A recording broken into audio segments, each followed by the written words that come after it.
இயேசுவுக்கே புகழ். இயேசுவில் பிரியமானவர்களே, இன்று நம் ஆண்டவர் ரோமையர் 11ஆம் அதிகாரம் 11ஆம் வசனத்தினூடாக இவ்வாறு நம்மோடு பேசுகின்றார்.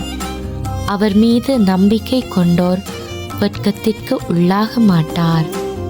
ஆம் பிரியமானவர்களே, இயேசுவே ஆண்டவர் என வாயார அறிக்கையிட்டு அவர் மரித்து உயிருடன் எழுப்பப்பட்டார் என நாங்கள் நம்பி வாயார அறிக்கை செய்து விசுவாசத்தோடு ஆண்டவரை பற்றி பிடித்து வாழ்க்கையை அவருக்கு ஒப்பு கொடுத்து வாழ்வோமானால் அவர் நம் எல்லோரையும் விட்டு விலகாத தேவனாயிருப்பார்.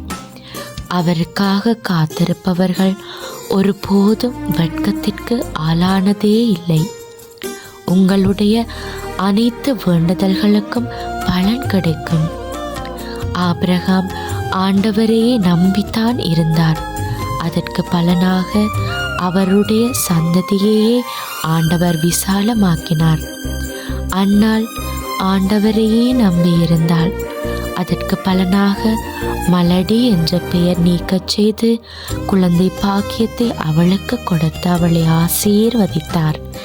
12 ஆண்டுகளாய் இரத்த போக்கினால் அவதியுற்ற பெண் ஆண்டவர் இயேசுவின் ஆடையை தொட்டாலே நலம் பெற்றிடலாம் என்ற நம்பிக்கை அவளை அந்நோயிலிருந்து குணமாக்கியது.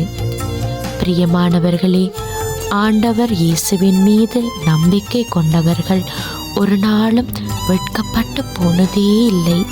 காரணம், நம்மை அழைத்தவர் என்றும் உண்மையுள்ளவராயிருக்கின்றார். இதுவரை காலமும் அவரிலே அவநம்பிக்கையாயிருந்து செயற்பட்டு கொண்டிருக்கிற எல்லோருக்காகவும் தான் இன்று இந்த வார்த்தை கொடுக்கப்பட்டிருக்கிறது. எனவே பிரியமானவர்களே, முழு மன நம்பிக்கையோடு ஆண்டவரை விசுவாசித்து ஏற்றுக்கொள்ளுவோம். ஆமேன்.